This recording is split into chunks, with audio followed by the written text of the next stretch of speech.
Shalom adik-adik. Wah, apa kabar semua kalian hari ini? Luar biasa ya. Semua kalian dalam keadaan yang baik. Kakak percaya kalian ada dalam keadaan yang sehat, tidak ada yang sakit, ya. Semua bersuka cita. Senang sekali Kak Yanti ada bersama lagi dengan kalian hari ini. Kita mau sekali lagi belajar firman Tuhan. Adik-adik siap? Yuk, yang siap semua duduk yang manis.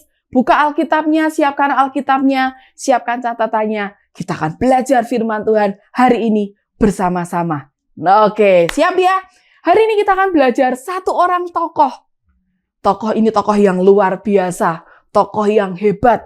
Satu orang bapak-bapak. Ayo, siapa yang bisa jawab? Banyak Kak kalau bapak-bapak. Iya benar. Tapi ini tokoh yang dulunya jalannya ke sana. Di jalan yang tidak disukai oleh Tuhan. Tapi suatu titik dia berubah ke jalan yang di jalannya Tuhan. Ada yang tahu? Wah, mulai siapa ya? Siapa ya? Hari ini kita akan belajar sama-sama tentang satu orang yang bernama Saulus. Ya, Saulus. Bukan Saul loh ya, beda ya. Saulus. Siapa Saulus ini adik-adik? Kita akan belajar sama-sama. Saulus ini adalah seorang yang pintar. Dia bukan seorang yang bodoh. Dia seorang yang pintar. Dia seorang murid dari guru besar yang bernama Gamaliel. Apa ya Kak, guru besar itu? Kalau zaman sekarang mungkin disebutnya profesor. Ya, Saulus ini adalah murid dari Profesor Gamaliel. Berarti dia adalah orang yang pintar, dia adalah orang yang hebat. Apa yang dilakukan Saulus? Pertama kali Saulus muncul di Alkitab, diceritakan adalah sebuah kisah tentang seorang yang bernama Stefanus. Siapa itu Stefanus? Dia adalah muridnya Tuhan. Dia memberitakan jalan Tuhan dan sampai satu titik dia harus dihukum. Karena mereka tidak suka kebenaran itu disampaikan. Akhirnya Stefanus diberikan hukuman adalah dirajam dengan batu, dilempari dengan batu. Dan Kisah Para Rasul menulis, Saulus ada di situ dan dia menyetujui Stefanus untuk dihukum mati. Saulus ini orang yang baik atau orang yang jahat adik-adik? Orang yang kejam. Dia ikut menyetujui bahwa Stefanus harus mati karena dia memberitakan jalan Tuhan. Kisah selanjutnya ditulis setelah Stefanus mati. Semua pengikut Tuhan, semua pengikut Kristus, mereka semua dikejar-kejar, mereka dibawa ke Yerusalem untuk dibinasakan. Mereka sangat ketakutan. Padahal Tuhan berkata mereka harus memberitakan terus kebenaran. Termasuk salah satunya adalah Saulus. Karena dia murid dari guru besar Gamaliel ini, dia punya kuasa adik-adik. Dia minta surat kepada yang namanya imam besar. Dia minta surat untuk menangkap semua orang-orang yang mengikut Tuhan. Wah, dengan semangat akhirnya surat diberikan, dia punya surat kuasa, dia semangat, dia ajak teman-temannya, ayo kita ke Damsyik, kita bawa semua orang-orang untuk perbawa ke Yerusalem supaya mereka dibinasakan. Wah, dengan semangat berapi-api, Saulus memulai perjalanannya ke kota Damsyik. Tapi ada sesuatu peristiwa yang hebat terjadi di kota Damsyik. Sudah hampir sampai adik-adik. Sudah hampir sampai ke kota Damsyik. Tiba-tiba Saulus melihat cahaya yang begitu terang memancar dari langit. Saulus kaget. Ayo coba siapa yang tidak kaget? Lagi jalan enak-enak. Tiba-tiba ada cahaya yang begitu terang. Akhirnya Saulusnya rebah. Jatuh. Dan kemudian Saulus mendengar sebuah suara yang berkata, Saulus, Saulus, mengapa engkau menganiaya aku? Saulus bingung kaget. Siapa itu? Siapa yang aku aniaya? Orang aku lagi perjalanan. Kemudian Saulus berkata, siapakah engkau? Tuhan.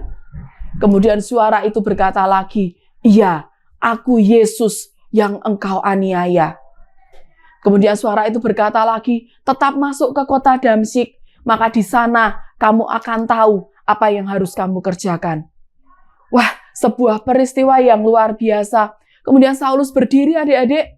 Ketika dia buka matanya, dia ternyata tidak bisa lihat apa-apa. Loh, semuanya gelap. Loh, kanan kiriku gelap. Ternyata dia mengalami buta. Sampai akhirnya teman-temannya yang di sebelahnya, dia mendengar suara itu. Tapi dia nggak tahu siapa yang ngomong. Loh, ada suara tapi nggak ada orangnya. Kemudian teman-temannya menggandeng Saulus. Saulus dibawa masuk ke kota Damsyik. Sesampainya di kota Damsyik, Saulus ada di rumah seorang anak Tuhan juga yang bernama Yudas. Di satu tempat yang lain, lewat sebuah penglihatan, ternyata Tuhan menyuruh seseorang yang bernama Ananias untuk datang ke rumah Yudas. Tuhan berkata, kamu datang ke rumah Yudas, tumpangi tangan seseorang yang ada di sana. Ananias berkata, siapa? Tapi Ananias taat, adik-adik. Singkat cerita, Ananias datang. Saulus ada di situ. Saulus menceritakan semua yang terjadi dengan hidupnya. Kemudian Ananias datang, menumpangkan tangan ke atasnya Saulus. Dan hari itu, seperti selaput gugur dari matanya. Dan Saulus bisa melihat lagi. Berapa lama Saulus mengalami kondisi seperti itu, adik-adik? 3 hari 3 malam. Dia buta, dia tidak makan, dia tidak minum. Dia menunggu Ananias. Dan ketika Ananias selesai mendoakan, Saulus bisa melihat lagi. Kemudian dia dibaptis. Dia mengerti bahwa yang menjumpai Saulus adalah Tuhan sendiri. Yang menjumpai Saulus adalah Yesus sendiri. Apakah setelah itu jalan hidup Saulus ini gampang? Enak setelah dia menerima Yesus sebagai Tuhan dan Juru Selamatnya? Enggak. Ketika Saulus diajak masuk ke lingkungan saudara-saudaranya, mereka semua pada ketakutan. Apa benar sih ini Saulus sudah bertobat? Jangan-jangan dia masih jahat. Kan dia yang menyuruh membunuh Stefanus. Saulus ditolak, adik-adik. Mereka sangat ketakutan dengan Saulus. Hingga suatu hari ada satu orang yang bernama Barnabas. Dia bawa lagi Saulus ke lingkungan saudara-saudaranya. Dia berkata, ini Saulus. Dia ceritakan semua peristiwa yang Saulus sudah alami. Apa yang terjadi, adik-adik? Saulus diterima di situ. Saulus benar-benar membuktikan, aku mau mengikuti Tuhan dengan sepenuh hati. Hingga Alkitab menulis, nama Saulus diubah menjadi siapa? Paulus, betul sekali, yang hari ini kita kenal. Seorang Saulus yang jalannya ke arah kejahatan. Dia membunuh semua pengikut Tuhan. Di satu titik dia berubah. Dia bertemu Tuhan dan dia berbalik mengikuti Tuhan. Sebenarnya apa yang Tuhan mau dengan Paulus ini, adik-adik? Tuhan memang mau menjumpai Saulus karena Saulus ini dipilih Tuhan menjadi alatnya.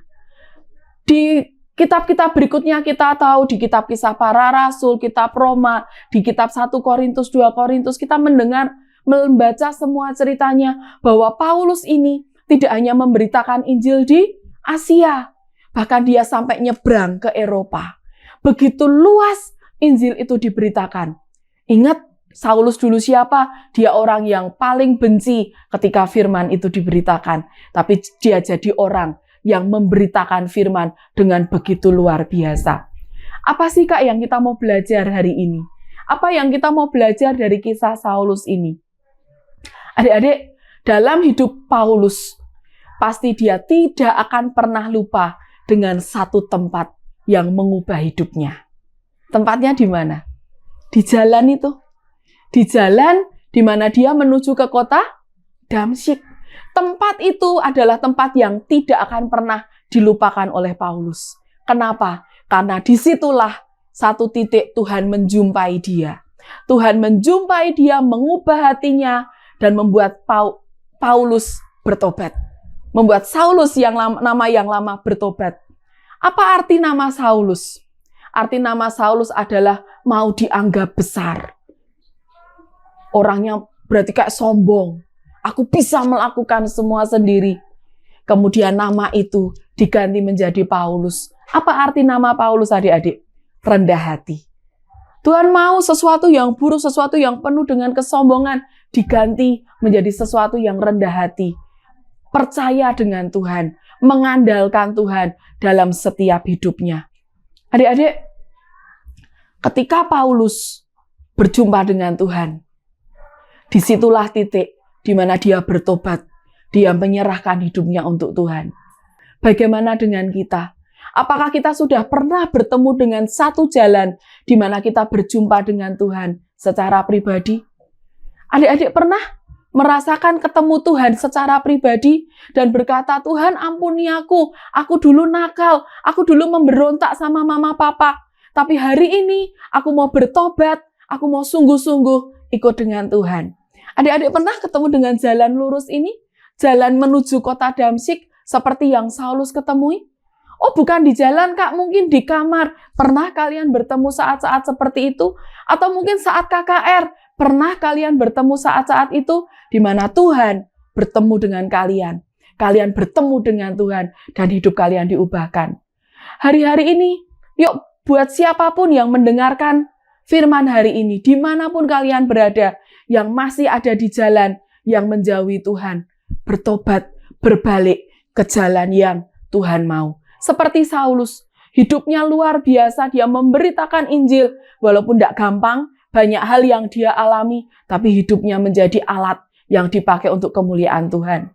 Sekarang adik-adik, setelah kita bertobat, setelah kita bertemu dengan Tuhan, kita percaya kepada Tuhan, mengakui Tuhan bahwa Dia Tuhan dan Juru Selamat kita, apa yang harus kita lakukan? Mau enggak hidup kita melekat dengan Tuhan? Yohanes mengatakan, engkau tinggal di dalam aku dan aku di dalam engkau. Mau enggak kita hidupnya jadi satu dengan Tuhan? Karena firman Tuhan berkata ketika kita jadi satu dengan Tuhan, maka kita bisa berbuah banyak. Kita bisa berbuah banyak. Tapi tanpa Tuhan, kita tidak bisa berbuah apa-apa. Tanpa Tuhan, kita tidak bisa melakukan apa-apa. Adik-adik mau berjumpa dengan Tuhan di satu jalan ini? Seperti Saulus, biar hari ini yang menjadi doa kita, Tuhan jumpai aku. Aku mau berjumpa dengan Tuhan. Aku mau berikan hidupku untuk dipakai oleh Tuhan. Amin.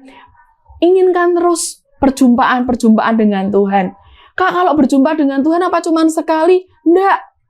Miliki terus, pengen terus berjumpa lagi, berjumpa lagi dengan Tuhan. Karena Dia Tuhan yang mengasihi kita.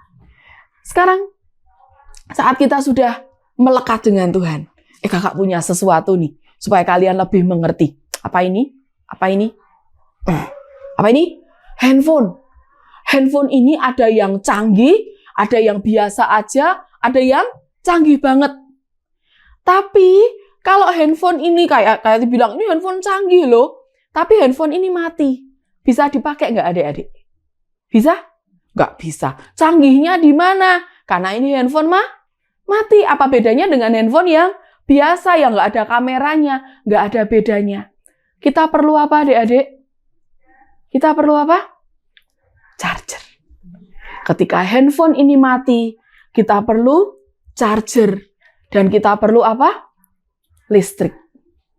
Ketika ini nyala, maka secanggih apapun handphone tetap akan bisa dipakai. Sebiasa apapun handphone, ketika ada dayanya, pasti akan bisa dipakai untuk banyak hal. Sama dengan hidup kita. Mungkin hari-hari ini kita mungkin bukan seperti handphone yang canggih. Kita anak yang biasa saja. Tapi satu hal, sama-sama kita tetap butuh Tuhan. Mau enggak kita melekat, kita nempel ke Tuhan.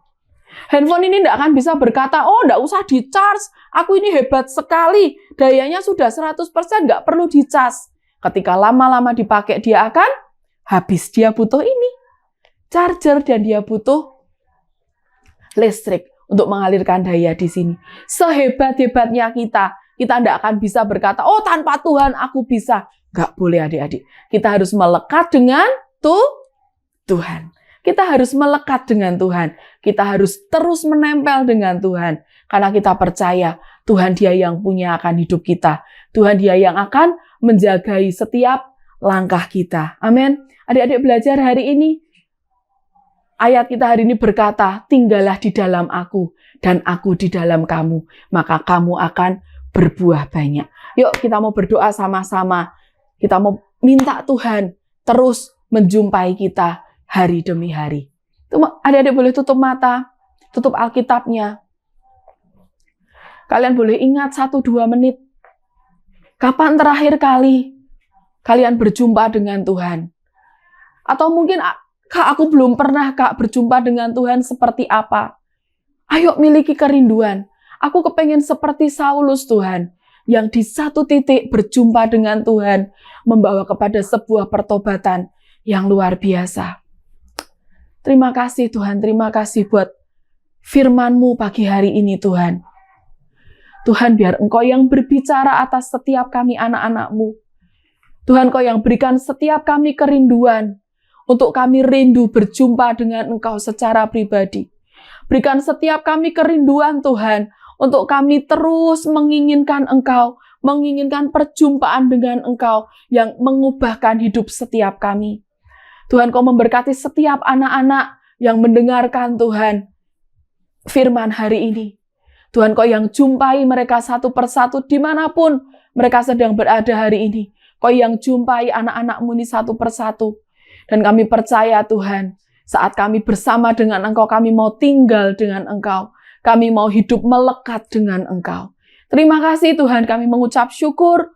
Terima kasih buat firman-Mu yang terus mengingatkan kami. Dan kami percaya, Tuhan, Engkau yang terus menjagai setiap langkah-langkah kami. Terima kasih, Tuhan, kami mengucap syukur. Kami berterima kasih buat kebenaran firman-Mu.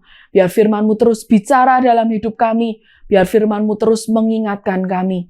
Dan kami tahu, Tuhan, Engkau Tuhan yang bersama dengan kami. Biar hati kami terus melekat kepadamu, Tuhan, dan bukan kepada yang lain. Terima kasih, Tuhan Yesus. Di dalam nama Tuhan Yesus, kami berdoa dan kami percaya. Semua katakan, amin.